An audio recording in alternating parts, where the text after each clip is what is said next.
This is the Khoodeelaar television channel, broadcasting on the internet, not on satellite, not on terrestrial, not on cable networks. This is Khoodeelaar television channel on Tuesday, 9th of September 2025. This is continuing the diagnostic analysis of the commenters about the disastrous behavior of Donald Trump in the USA. This is something that is actually applicable equally to the New York Times pieces about Narendra Modi of India, the use of corruption, intentional criminality, gross abuse of office and power, and fraud, organized fraud. These are completely left out. So instead of calling Donald Trump's propensities and behavior fascistic, the New York Times columnist on Tuesday devised a word called Caesarian. Now, Julius Caesar has never been really substantially equated to be deemed to be a fascist. And yet, they're going thousands of years back to avoid calling Donald Trump fascist. And they're doing the same thing about the many European, Western European regimes and personalities in posts in the states who are behaving as fascists, and they are not calling them fascists.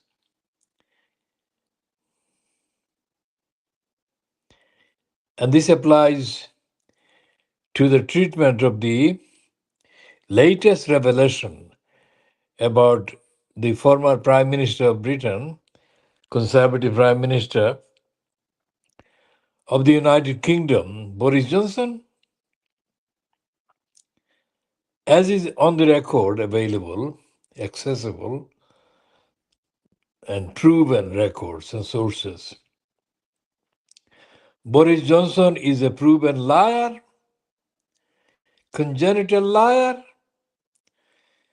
and a deeply dishonest and corrupt individual, deeply cruel, lacking compassion, and his biological father and his biological sister, Rachel Johnson,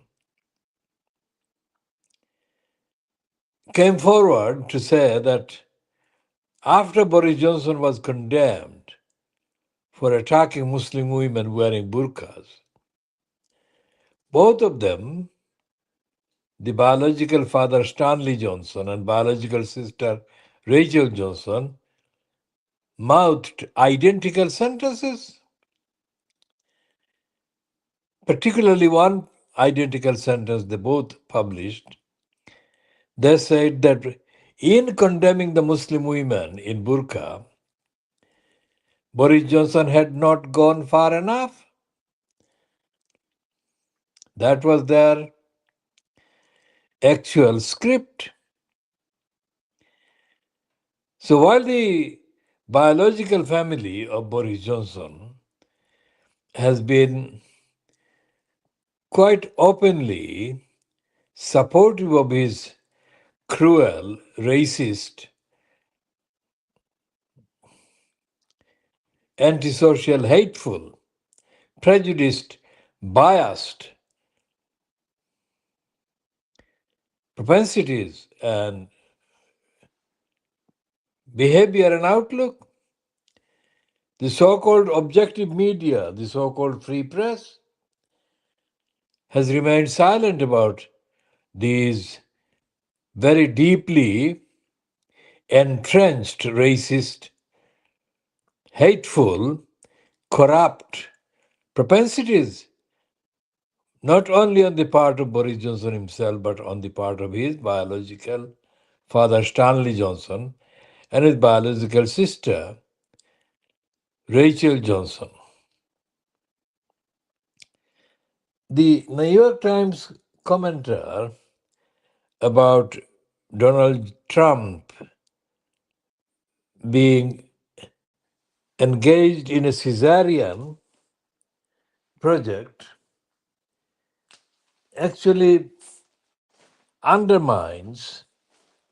seriously undermines the gravity of the damage that Trump has been doing to the fabric of the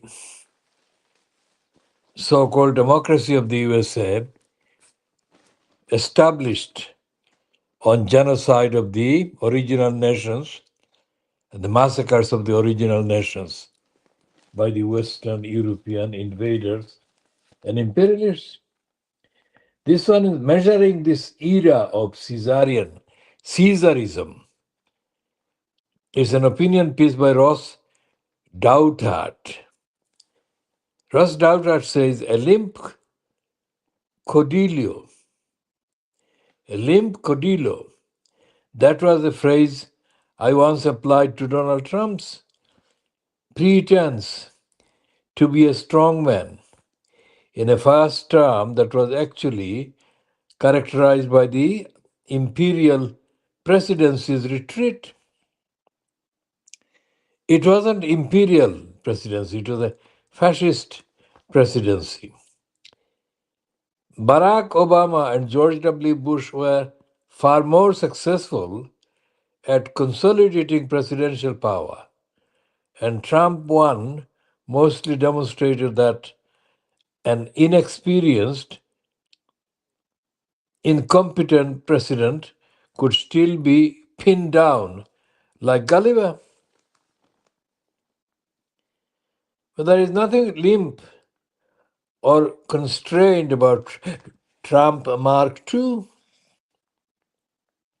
It's an imperial presidency, full stop. We can debate how it compares to prior peaks of presidential Caesarism.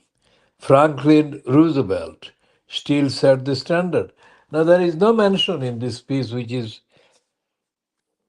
continued into the inside page of the New York Times, no mention of what has been happening the last 100 years, let's say. Fascism, corruption, genocide, massacre, mass murders, starvation, and what has been going on even since the end of the so-called World War. No mention of the fantasy comparison that nasty Nigel Farage has been making or has been allowed to be making via the service of the Daily Mail, this Scum, this Daily Star, the Daily Express in the United Kingdom, the Daily Telegraph. Nigel Farage has actually elevated the relationship between the United Kingdom and the United States to a servant, a servile state to a superior state, the dominating state, dominant state, which the facts do not support. But while the appearance of Nigel Farage suggests that he is an admirer, a follower, a fanatic promoter, a cheerleader of the fascist state of the USA under Donald Trump. It is very silent. He is very silent, Nigel Farage, about Russian attack on Ukraine. And no newspaper, including the Telegraph, the Express, the Daily Mail, the Sun, who have combined to give Nigel Nasty Farage an aura, an air, a persona that is even bigger than anything that Donald Trump has been given by the US media. It is a balloon. Nasty Nigel Farage is a fraudster. He's a crook. He's a liar. He's a tax dodger. He is a criminal many times over who has been allowed to remain on the loose without being prosecuted. Nigel Nasty Farage has been under investigation by the European Union for many, many, many years. And the motivation behind his so-called British patriotic campaign for Brexit is really down to the fact that he wants the European Union investigation of him on corruption and false expenses claims to be forgotten and suppressed and hidden and discontinued and halted and discredited in order for him to continue to privately, personally profit from his lying escapades. Tuesday's Guardian has a piece by Polly Toynbee, which says that the Labour Party, fronted by Keir Starmer, should take the fight to Farage.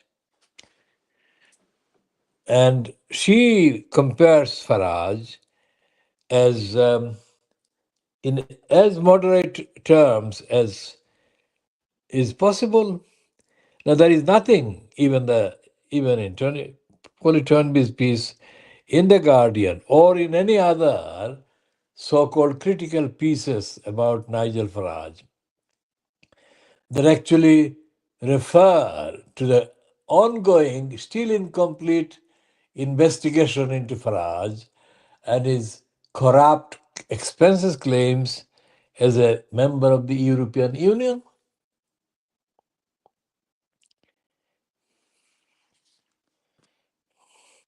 Similarly, in the wider context, the international organization that was set up by the people after the end of the so-called Second World War, the United Nations Organization, that has been superseded in the behavior by Trump and by Nigel Nasty Farage and his likes, who would prefer to go to complain to an American Congress committee against, as they say, various unpatriotic things going on in Britain, instead of raising issues, international issues at the International Forum, the United Nations.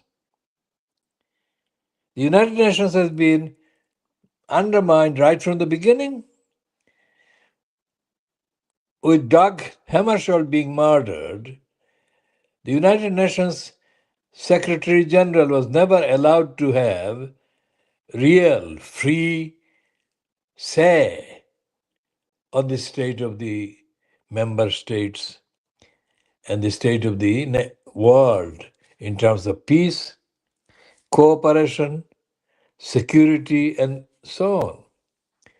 So all the attacks by Bush and Blair on Iraq were allowed to take place despite the fact that there were United Nations expressions of opposition to these. Similarly, the Zionist genocide attacks that are currently underway by the Zionist State of Israel against the Palestinians, these are being carried out without any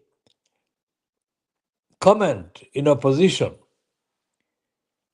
by Trump or Starmer or any of the Western state leaders. In the context of the United Nations, none of the so-called leaders or incumbent holders of posts has mentioned the existence and the relevance of the United Nations.